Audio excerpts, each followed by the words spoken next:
우리 페이지 193페이지, 170페이지부터 하겠습니다. 페이지 170페이지부터고요. 우리가 주제 이번에가 9단원이야. 9단원. 9단원에서 세 번째. 서비스업의 세계화입니다.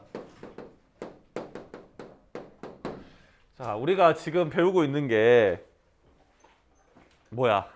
세계화. 세계화 플러스 산업이라 그랬죠. 세계화 플러스 산업. 그래서 이 산업에는 1차, 2차, 3차가 있다고 했고요. 1차는 뭐였죠? 농업. 2차는 공업. 우리 이거 버벅일 때가 아니죠. 지금 우리 다 이미 수업 때마다 이거라고 해서 버벅이시면 안 되죠. 3차는요? 서비스업입니다. 그래서 우리가 한 시간 클리어 했고요. 오늘 이 서비스업에 대해서 들어갑니다. 아시겠습니까? 네. 그래서 오늘 첫 번째 큰 주제는요. 서비스업 그 자체에 대해서 배우고요. 두 번째 주제는요. 서비스업의 세계화 이거에 대해서 배웁니다. 그럼 빠르게 첫 번째 주제부터 들어가 볼게요. 첫 번째 서비스업. 그러면 우리가 보통 서비스업이라는 말은 우리가 일반적으로 많이 사용을 합니다. 근데 물어봐. 서비스업이 뭐야? 라고 물어봤을 때 자신 있게 뭡니다. 라고 말하기는 조금 어렵죠. 그래서 서비스업의 정의부터 보겠습니다.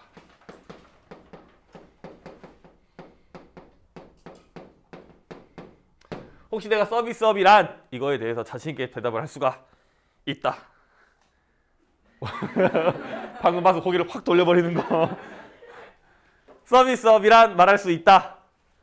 없어요? 그럼 뭐야? 그럼 우리 추정하기로 어떤 느낌? 어떻게 서비스업을 설명하는데 서비스라는 말을 사용합니까? 자기에서 친절하게 대하는 거. 친절한 게 서비스야? 그럼 난 친절하지 않으면 서비스업이 아닙니까? 네.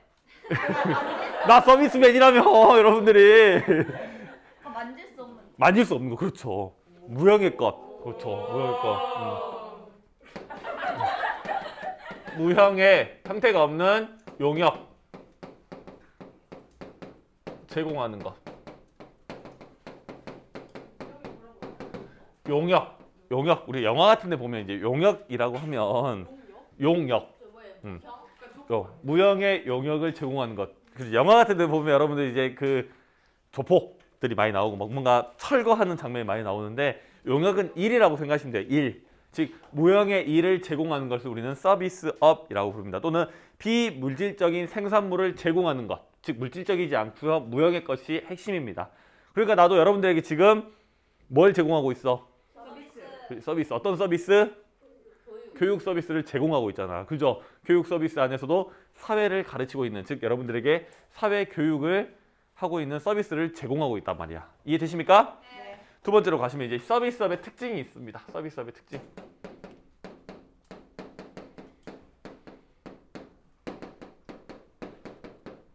크게 세 가지로 볼 겁니다. 첫 번째 특징은 뭘까? 만질 수 없다. 만질 수 없는 것도 특징이겠지만, 자 봅시다. 이 서비스업의 특징이 뭐냐면, 혹시 여러분들 미용실 가봤어? 네. 혹시 내가 단골 미용실이 있다. 내가 한 미용실만 간다. 잘해요. 그래요. 어디 미용실 다닙니까? 저 신가동에 있는 어떤 미용실인데 이름을 모르겠어요. 이름은 모르겠지만 단골 그 미용실이 있습니다. 그죠? 그러면 그 A라는 미용실에 늘 갑니까? 아니요. 단골이 아니죠, 그러면. 혹시 아까 늘 한 미용실만 주로 가요? 네. 어디 미용실이에요? 저 집 앞에요. 집 앞에 이름이 뭐냐고. 모르겠어요. 그래, 어쨌든 집 앞에 있는 그 미용실에 가시면, 그럼 B라고 합시다. B 미용실에 가시면 거기 매번 같은 분이 잘라주셔, 머리를. 아, 그렇죠. 같은 분이 잘라주신다고 합니다. 그러면 늘 같은 미용실에 가서 같은 분이 머리를 잘라주면 늘 같은 머리가 나옵니까? 아니잖아. 머리 스타일 같은 분이 잘라주셔도 스타일이 조금씩 다르단 말이야. 달라. 똑같이 잘라준 적이 없죠. 똑같은 듯 다른 듯 약간 조금씩 다르단 말이지. 즉 표준화가 어려워요. 표준화뿐만이 아니라 하나 더 어려운 게 있어. 혹시 머리 잘라주는 기계 봤습니까? 머리 잘라주는 기계가 없죠. 그런 것처럼 기계화가 어려워요. 기계화.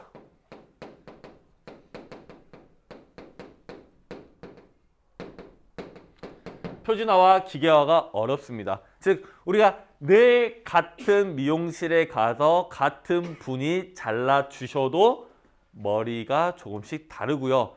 늘 먹던 식당에 늘 같은 메뉴를 시켜도 맛은 조금씩 다를 수가 있다란 말이지. 뭔 말인지 알겠어? 선생님이 여기 자주 가는 여기 카페가 하나 있어요. 땡땡 곳이라고 있어요. 땡땡 곳. 그곳에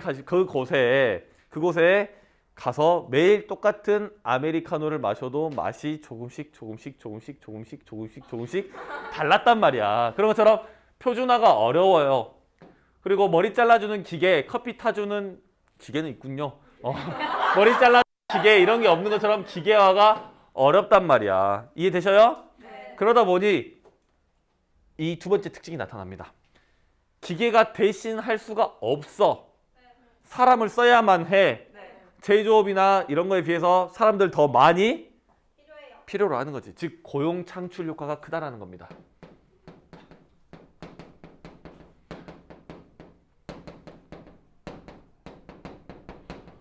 고용 창출 효과라는 건 고용을 만들어내는 것. 즉 내가 이제 선생님 그만하고 가게를 차렸을 때 편의점을 차린다고 했을 때 내가 24시간 혼자 그걸 다 할 수가 없으니까 사람을 고용을 하겠지. 기계로 대신할 수가 없으니까. 물론 이거를 기계로 대신하려고 하는 노력은 있습니다.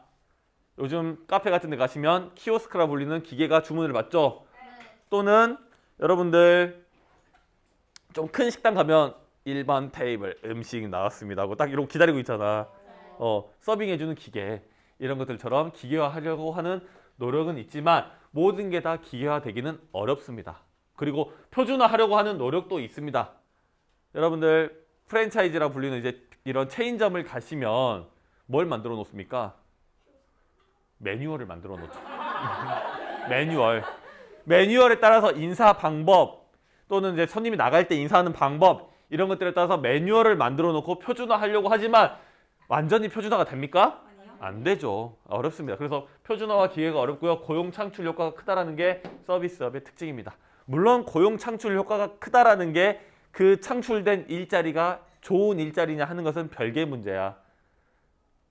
좋은 중학교 나와가지고 좋은 고등학교 졸업하고요. 좋은 대학교 나와가지고요. 꿈이 편의점 아르바이트 하는 게 꿈인 사람은 많지 않을 거란 말이지. 있을 수도 있습니다. 하지만 많지 않을 수도 있다는 거예요. 그런 만큼 양질의 일자리인가 하는 것은 별개 문제고요. 제조업에 비해서 고용 창출 효과가 크다. 더 많은 일자리를 만들어낸다라는 것은 맞는 말입니다. 오케이? 그럼 세 번째로 가시면 이제 좀 더 글로벌하게 바라볼 겁니다. 개발도상국과 선진국의 입장에서 봤을 때 어느 쪽이 조금 더 서비스업이 많이 발달했을까? 개발도상국. 개발도상국이요? 선진국이요? 네. 왜요? 개발도상국은 약간 농업이 발달했어요. 너무 무시하는 거 아닙니까? 자, 보시면 답은 선진국입니다. 상대적으로 선진국에서 비중이 높아요.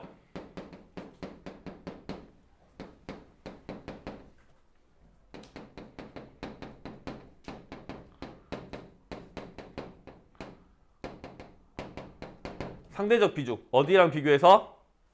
개도국이랑 비교해서. 즉 뭐의 영향이냐? 탈공업화 영향입니다. 첫 번째 탈공업화야. 우리가 저번에 다국적 기업 배웠을 때 탈공업화라고 부릅니다. 탈공업화. 공업을 벗어났다. 우리 다국적 기업 배웠을 때 의사결정하는 본사는 어디? 선진국. 연구개발하는 연구소는 어디? 선진국. 생산을 하는 공장은 개도국으로 가는 거야. 즉 선진국에서 공장이 떠나갔다. 이게 어디로 갔다? 개도국으로 갔다. 선진국에서 이런 생산 기능이 떠나갔다. 그러는 즉 공업이 떠나갔다. 그럼 공업이 떠나가는 벗어나게 되는 거죠. 그럼 상대적으로 서비스업의 비중이 높아지게 되는 거지. 그것뿐만이 아니라 사람들의 소득이 늘어나고요. 돈을 많이 벌고 여유 시간이 많아지면 다른 욕구 충족을 찾게 되겠죠. 그죠? 봐봐. 돈이 없어요. 내가 밖에서 음식 사 먹습니까? 못 사 먹죠. 옷 사서 입습니까? 머리 미용실 갑니까? 내가 밀어야지. 어디 미용실 갑니까? 돈이 없는데. 그런 것처럼 돈이 많고 하면 전문화된 이런 서비스를 찾는단 말이야. 그러니까 요즘 나타나는 게 막 네일 서비스 같은 거 봤죠? 소영 어렸을 때 네일 서비스가 어디 있습니까? 한 번도 받아본 적이 없습니다. 그래서 남들 다 해보는 거 해보고 싶어갖고 대학생 때 받아봤죠. 어때요? 대학생 때. 어쨌든 그런 것들이 있다라는 거. 그래서 소득이 늘어나고 사회가 발전될수록 서비스업이 더 발달하게 된다는 겁니다. 오케이? 일단 여기가 세 번째 서비스업의 특징이고요. 세 번째로 가시면 이제 서비스업의 유형에 대해서 알아셔야 돼.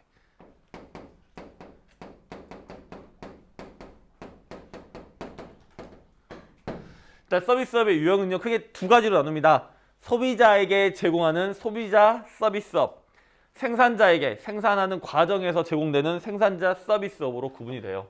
첫 번째, 소비자 서비스업.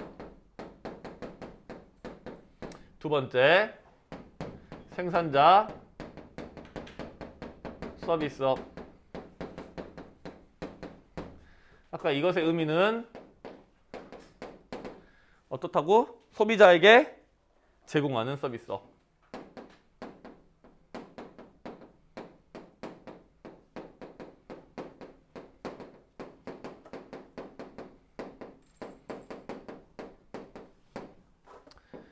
어떤 것들이 있을까? 우리가 소비하는 것들이야. 그렇지, 미용업. 그러죠, 음식업. 또 우리 놀러 가면 자고 와야 되지. 숙박업 등. 즉 소비하는 것, 우리가 소비하는 이런 서비스업 자체를 소비자 서비스업이라고 부릅니다. 어렵지 않죠? 자, 그러면 생산자 서비스업은요. 어렵게 생각하지 마시고 생산자에게 제공하는 서비스업입니다. 이 생산자에게 제공하는 서비스업, 즉 생산자 이 서비스를 받아서 뭘 하는 거야? 파는 건 아니고요. 다음 생산 과정에서 그러니까 생산 과정에서 필요한 서비스를 제공받는 거지. 그러니까 즉 내가 뭔가를 만들어 생산을 해요. 그 과정에서 필요한 서비스 같은 거야. 법률이라든지 연구개발이라든지 이런 것들. 돈도 빌려야 될 거 아닙니까? 이런 것들이 있는 겁니다. 그래서 A씨를 들어드리면 금융, 보험, 부동산, 법률 등이 생산자 서비스업입니다. 특히 여기 있는 여러분들 붉은 분필이 없군요.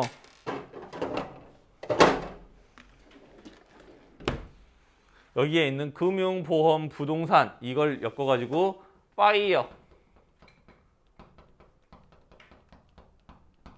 산업이라고 불러요. 대표적인 생산자 서비스업입니다. 왜 파이어라고 부를까? 영어 약자 하나씩 뗀 거야. 금융 영어로 뭡니까? 파이낸셜.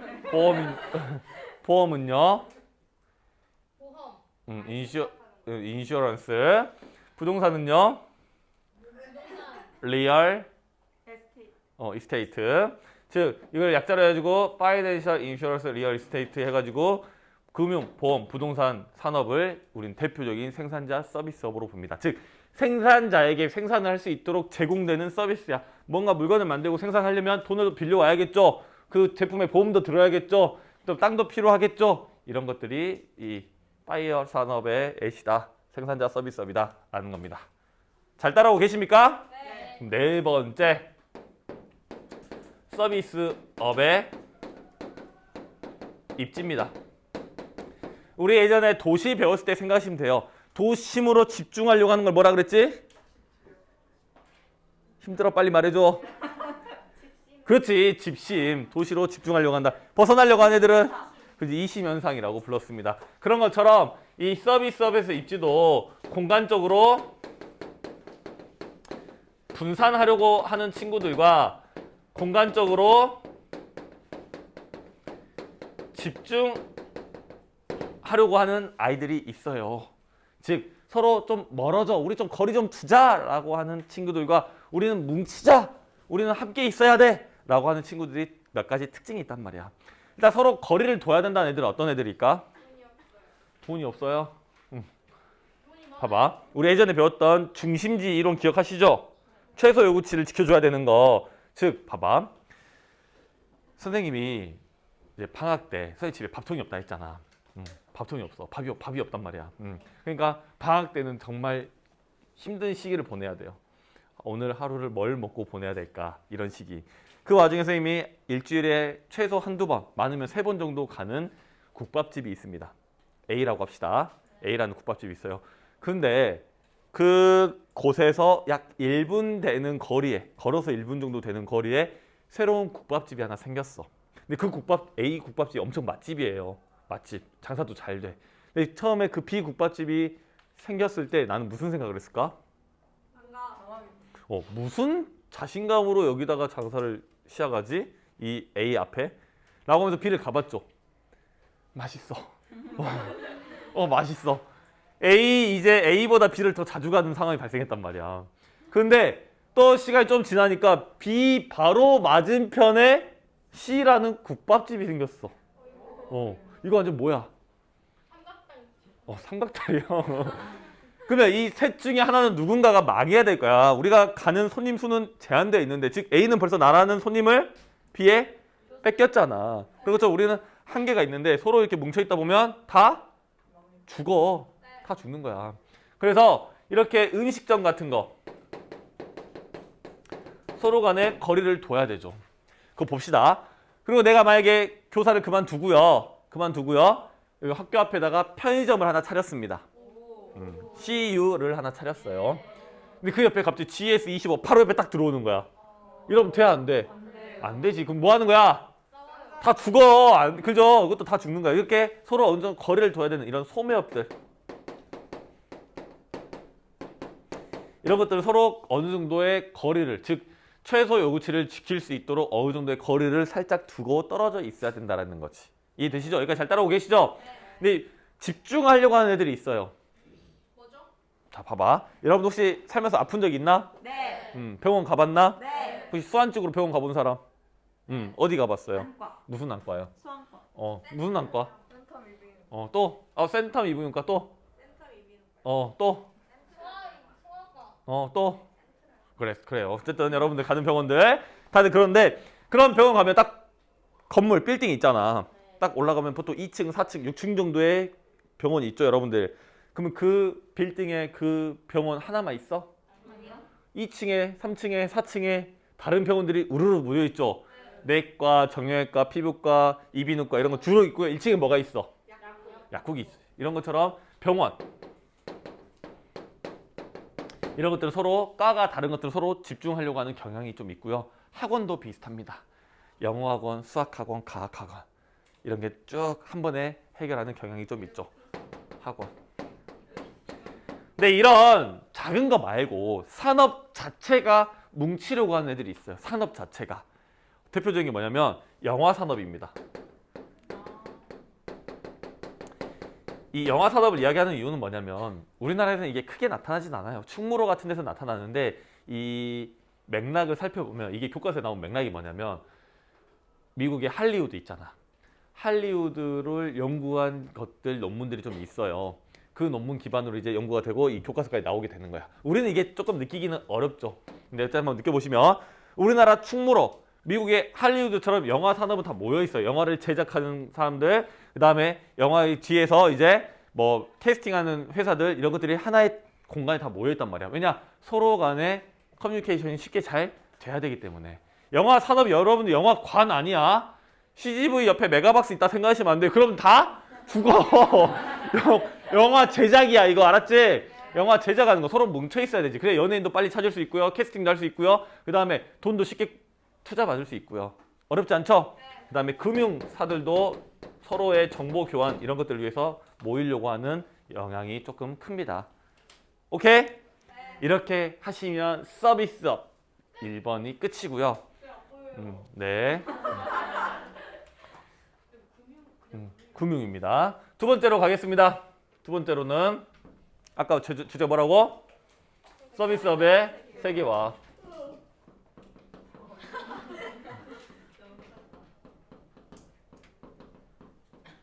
서비스업의 세계화로 가겠습니다. 첫 번째 배경. 뭐야? 그렇지. 이 단어에서 뭐는 뭐라고 일단? 세계화라고요. 세계화. 교통통신의 기술의 발달, 즉 세계화의 영향으로 이 서비스업이 세계화됐고요. 서비스업의 공간적 분업이 이루어집니다. 근데 아까 우리가 배웠을 때 서비스업의 특징이 뭐라 그랬어? 표준화도 어렵고요. 기계화도 어려워. 사람이 직접 해야 될 일이 많단 말이야. 근데 이거를 공간적 분업하기는 매우 어려운 일이야. 근데 그거를 해냈단 말이지. 자, 봅시다. 여러분들 어제 선생님이 유튜브 보다가 매우 좋은 A씨를 생각해냈어요. 매우 좋은 A씨. 여러분들 혹시 많이 안 가봤겠지만 선생님도 별로 안 가봤지만 혹시 초밥집 뭔가 고급 초밥집이 있잖아. 고급 초밥집. 그러면 내가 거기 그 셰프야 셰프. 그럼 내가 이게 바로 손님 있으면 바로 뭐 막 그 오마카세 같은 거 있잖아요. 그러면 내가 바로 초밥 싸가지고 바로 이렇게 막 바로 이렇게 드리잖아. 그 다음에 이거에 대해서 설명도 하고 오늘은 뭐가 맛있습니다. 오늘은 어떻게 이렇게 만든 겁니다. 하면서 이거를 만들어 드린단 말이야. 맞춤식으로 응대하면서. 근데 초밥만 나옵니까? 거기 가면? 아니요. 다른 음식들 튀김이라든지 죽이라든지 탕이라든지 이런 것들이 나온단 말이야. 그거 내가 옆에서 굽고 있어요? 아니요. 아니죠. 누가 해 그거를? 그렇지. 다른 주방. 우리 눈에 보이지 않는 뒤에 있는 주방. 나는 앞에서 여러분들을 응대하고요. 고객 서비스를 제공하고 있고요. 뒤에서는 누가 만든지 모르겠는데 뭔가 튀김이 나오고 죽이 나오면서 나를 서비스를 도와주고 나를 서포트해주고 있는 역할을 하죠. 이런 거를 우리는 뭐라 부르냐? 프론트와 백이라고 부릅니다. 나는 프론트, 뒤에서 날 도와주는 애들은 백이야. 그래서 이거를 사무실로 나누면 프론트 오피스와 백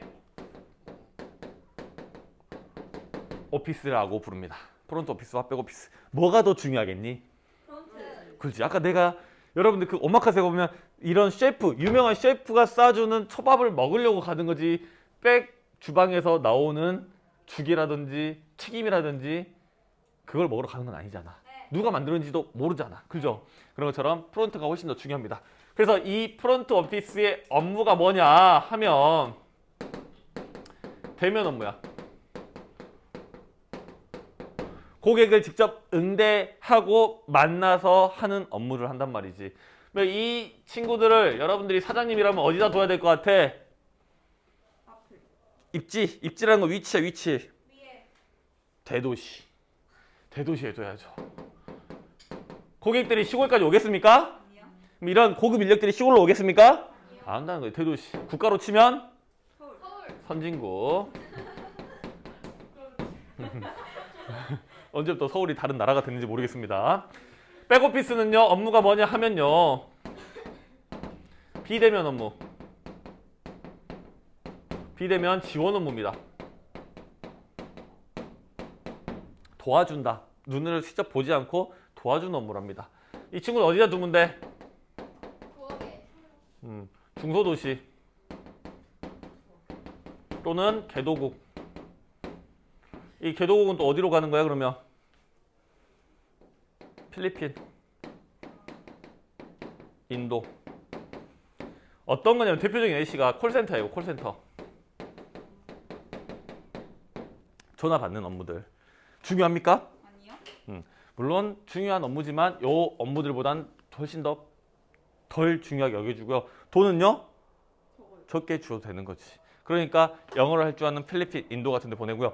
그리고 여러분들 구글이라든지 카카오 고객센터에 전화해 본 적 있어? 아니요. 전화번호도 없어. 뭘로 내가 불만을 제기할 수 있어? 이제 구글한테 카카오톡이요? 이메일. 그렇지. 이메일 같은 걸로. 그런 이메일을 받고 이런 서비스를 이런 거에 처리해주는 업무를 이런 인도에서 많이 하고 필리핀은 콜센터 이런 것들이 많다라고 생각하시면 됩니다. 어렵지 않죠? 네. 그럼 국내에서는요. 지금 똑같이 해보자. 서울에 콜센터가 많을까? 아니지. 어디에 많아? 지방. 지방에. 특히 어디가 많을까? 광주에 꽤 많아요. 콜센터가. 왜냐하면 여러분들 콜센터에 전화하면 90%가 누가 받아? 여성이 받죠. 근데 사투리를요. 알게 모르게 여러분 다 같이 쓰고 있고요. 나도 많이 쓰고 있죠. 사투리를 많이 쓰고 있는데 광주 오고 다시 많이 늘어버렸어. 어쨌든 쓰고 있는데 안 고쳐진단 말이야. 잘 남자는. 근데 여자들은 훨씬 더 그걸 쉽게 고친다라고 해요. 그래서 이 광주에 콜센터가 많이 들어와 있다고 합니다. 그래서 선생님이 그 경험을 언제 했냐 하면 선생님이 예전에 수능이 끝나고 아르바이트를 했어요. 아르바이트. 식당, 작은 식당이야. 지금 망해버린 빕스라는 시내에 있는 빕스라는 데서 했는데 시내 빕스는 망하고 지금 이제 터미널 앞에만 하나 남아있죠. 거기서 하는데 아침에 도심으로 가잖아. 내가 도심으로 가니까 사람들이 많이 버스를 타요. 근데 어느 한 정거장에서는 유난히 젊은 여자분들이 많이 내려. 우르르. 거기 알아보니까 뭐야? 콜센터인 거야. 무슨 말인지 알겠어? 그래서 이제 이 콜센터가 지방으로 많이 내려갔다라는 거 알아두시면 되겠습니다. 그러면 일단 우리가 본 게 세계화된 배경, 즉 서비스업의 세계화된 배경 봤고요. 그 다음에 서비스의 공간적 분업까지 봤고요. 세 번째로는 우리가 지금 배우고 있는 게 뭐야? 과목이 사회. 그 안에서 좀 더 세분화시킨 뭐야? 지리. 지리는 뭐에 관심이 많다고? 공간에 관심이 많고 그 공간이 우리가 뭘로 표현이 돼? 우리가 살고 있는 지역으로 표현이 되지. 그래서 세계화된 사례를 보고요. 그거에 따라서 어떻게 지역이 변화되느냐가 지금 볼 내용이야. 어찌 보면 이거를 이야기하기 위해서 이 앞에 있는 거가 밑밥을 깐 거라고 볼 수가 있습니다. 발음이 좀 그렇네. 밑밥이라고는 그냥 디딤돌 같은 역할을 했다고 생각하시면 됩니다. 그래서 서비스업의 세계화 사례를 보도록 할게요. 두 가지 사례를 볼 겁니다. 첫 번째는요. 전자상거래와 유통. 두 번째는 관광의 세계화로 볼 거야. 첫 번째 보시면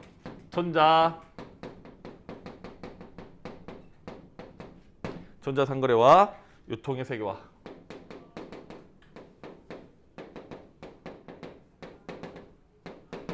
자, 봅시다. 먼저 여러분들 이 단어부터 해결을 하고 가야 돼. 전자상거래. 그죠? 상거래가 뭐지? 상거래. 상상거래요. 뭐 뇌피셜 수준 아닙니까? 그 정도면. 물건을 사고 파는 행위를 우리는 상거래라고 하고요. 전자라는 말이 붙으면 직접 오프라인이 아니라 인터넷상으로 물건을 사고 파는 것을 우리는 전자상거래야. 그러니까 이런 업체들이 어떤 것들이 있냐 하면 쿠팡, 뭐 11번가, 배달민절은 조금 애매하고요. 당근마켓도 애매하고, 아마존, 미국의 아마존과 뭐 중국의 알리 익스프레스 이런 것들이 전자상거래 업체라고 보시면 돼요. 이런 것들이 엄청나게 많이 생겼죠. 이런 것들이 전자상거래 업체들이라 생각하시면 됩니다. 그래서 이것들이 생겨날 수 있었던 배경이 뭐야? 세계화. 그죠. 세계화입니다. 세계화. 즉 세계화에 따라서 정보통신 기술이 발달하면서 세계화가 되고요. 이런 다국적 유통업체,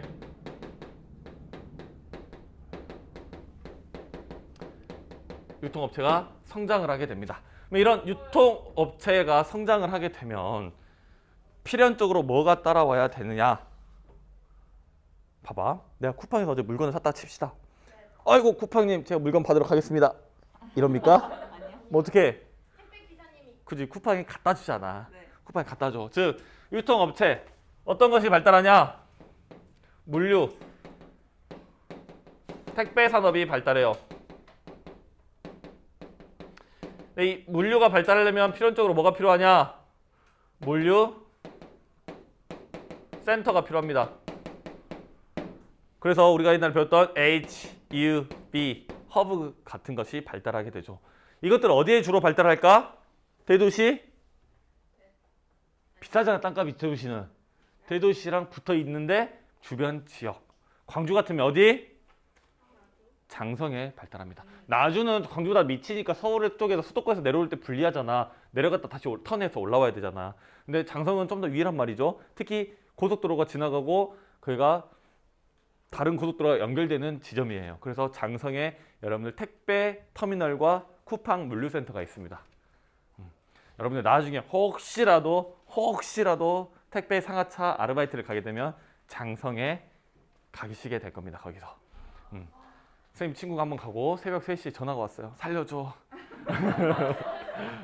근데 이런 것들이 발달하게 된다는 거 알아두시고요. 이것들의 영향이 어떤 게 있을까? 영향. 오프라인에서 물건 삽니까? 아니요.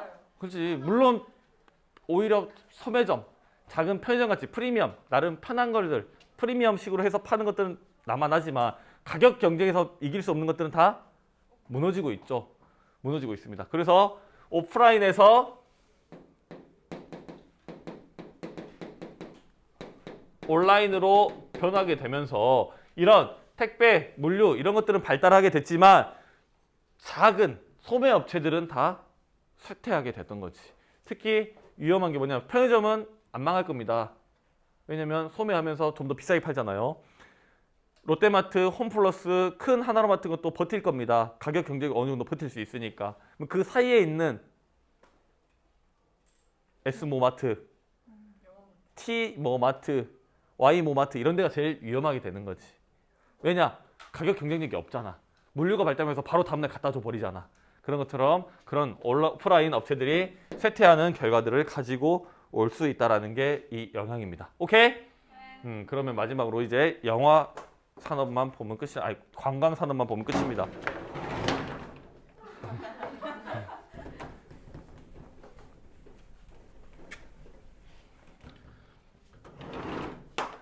자, 보시면 이제 관광의 세계화입니다.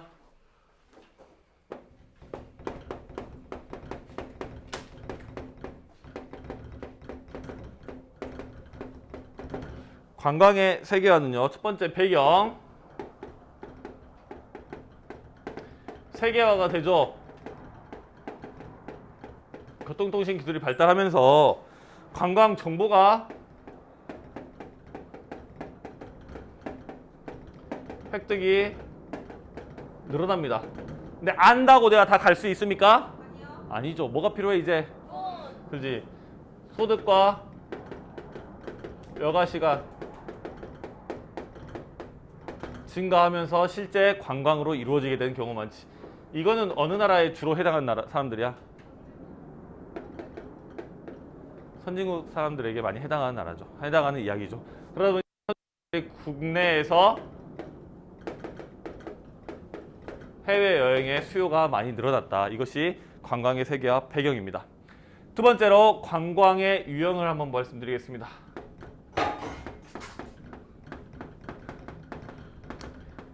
교과서에 나와 있는 거는 스크린 투어. 교과서에 안 나와 있지만 내가 가르치는 거는 다크 투어리즘. 이 두 가지 유형이 있어요. 크게 여러 가지인데 일단 대표적인 것만 가르쳐 드리는 겁니다. 스크린 투어라는 게 뭐냐면 영화에 나온 장소, 공간을 경험해 보기 위해서 가는 거야. 대표적인 예시가 뭐냐면 반지의 제왕. 골룸 그거 있잖아. 마이 프레셔스. 그거 있잖아. 그게 멋진 자연 환경을 어디서 찍었냐? 뉴질랜드에서 찍었어. 쌤이 대학교 1학년 때 영어 수업을 듣는데 그분이 뉴질랜드 분이셨거든요. 수업할 때마다 그 반지의 제왕 자기 나라에서 찍었다고 그렇게 자랑을 하더라고요. 어쨌든 그런 것들을 보러 가는 게 스크린 투어입니다. 무슨 말인지 아시겠습니까? 우리나라 같은 경우는 그 군산에 대표적으로 군산에 초원 사진관이라는 데가 있어요. 이게 이제 8월의 크리스마스라는 영화를 찍어서 이제 유명해진 곳인데 그걸 이제 관광 상품화해서 이제 사람들이 찾아오게 되죠. 꼭 그것 때문에 가는 건 아니지만 그런 것들을 관광 상품화 한다. 근데 단점은 뭘까? 여러분 8월의 크리스마스 들어봤어? 아니요. 한석규 들어봤어? 네. 시문화 들어봤어? 네. 들어봤죠. 근데 8월의 크리스마스 처음 들어보죠? 네. 그 영화가 아마 90년대 작품일 겁니다. 이게 수명이 길까 안 길까? 별로 길지 않을 수도 있다라는 겁니다. 관광 상품화가 되긴 하지만 수명이 길진 않을 수도 있다. 뭐 100년, 200년 갈 수 있는 건 아니잖아. 다크 투어리즘은 뭐냐면 다크라는 단어 우울하고 어둡고 그런 칙칙한 느낌이죠. 즉 참사가 있었던 그런 슬픈 일이 있었던 곳을 관광 자원화해서 가는 거야. 전 세계적 대표적인 게 아우슈비츠 수용소, 그다음에 9.11 테러 장소 이런 데를 가는 거죠. 우리나라로 치면 뭐 세월호 또는 최근에 일어났던 이태원 이런 데를 가는 거야. 광주로 치면 5.18 일어났던 구 전남도청 이런 데를 가는 거야. 거기 가서 옆에서 희낙 보면서 웃자 이런 게 아니라 그곳을 경험해보고 역사적인 슬픔을 느껴보고 하자고 하는 취지로 관광 상품화 하는 겁니다. 이해되십니까? 그러면 이제 정말 이제 중요한 겁니다. 영향, 즉 지역 변화. 즉 관광지화된 곳에 어떤 긍정적인 면이 있고요. 어떤 부정적인 면이 있는지 이거를 우리가 보자는 거야. 이게 최종적인 관심사겠죠. 그죠? 왜냐 우리는 지금 지리를 배우고 있고 지리는 공간에 관심이 많고요. 공간에 우리는 지역으로 표현이 되는 거니까. 그럼 관광지화된 지역의 긍정적인 면이 뭘까? 그지? 경제 활성화.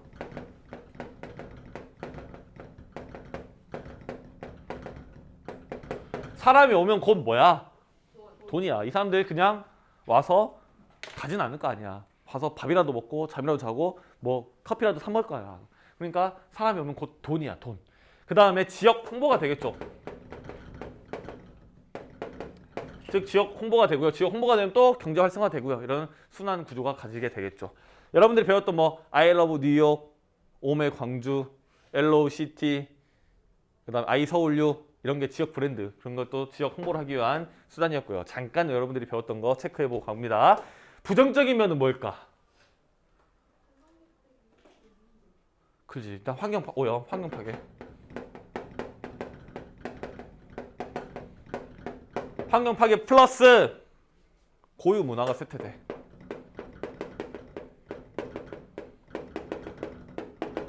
왜냐하면 관광객이 많이 들어오면 돈이 된다는 소식을 듣고 외지인도 많이 들어오고요. 돈 되는 시설들을 많이 만들어내겠지. 그러니까 대표적인 게 요즘 막 사람들이 제주 가면 제주스럽지 않다라고 말을 하잖아. 가면 뻔한 카페, 뻔한 볼 것들, 뻔하게 만들어진 이런 것들이 있기 때문에 고유 문화가 세트된다는 거야. 뭐 제주뿐만 아니라 가까운 전주 한옥마을만 보더라도 한옥마을스럽지 않다라고 하는 거지. 그래서 고유 문화가 세트돼. 그래서 이거를 해소하고자 하는 게 공정 여행입니다. 거기 가서 소비만 하려고 가는 게 아니라 즉 거기 가서 뭐 리조트, 테마파크, 뻔한 것들 그런 상업적 시설만 이용하려고 하는 게 아니라 그 지역의 고유의 문화에 한번 스며들어서 그 주민들과 함께 문화를 존중하고 생활을 해보자. 그런 여행을 하자라고 하는 게 공정 여행이야. 뭐 사람마다 좀 다를 수 있겠지만 우리나라에 약간 요즘 유행으로 좀 퍼지고 있는 뭐 한 달 살기 이런 거 있죠. 뭐 제주도 한 달 살기 어디죠? 한 달 살기도 약간 공정 여행이랑 비슷한 맥락으로 보셔도 괜찮을 것 같습니다. 그래서 선생님의 고등학교 때 꿈이 우리나라 모든 도시에 가서 한 달씩 살아보는 게 꿈이었는데 이룰 수 있을지 모르겠 같아요. 혹시 여기까지 일단 혹시 질문? 없어요. 없으면 오늘 수업 끝!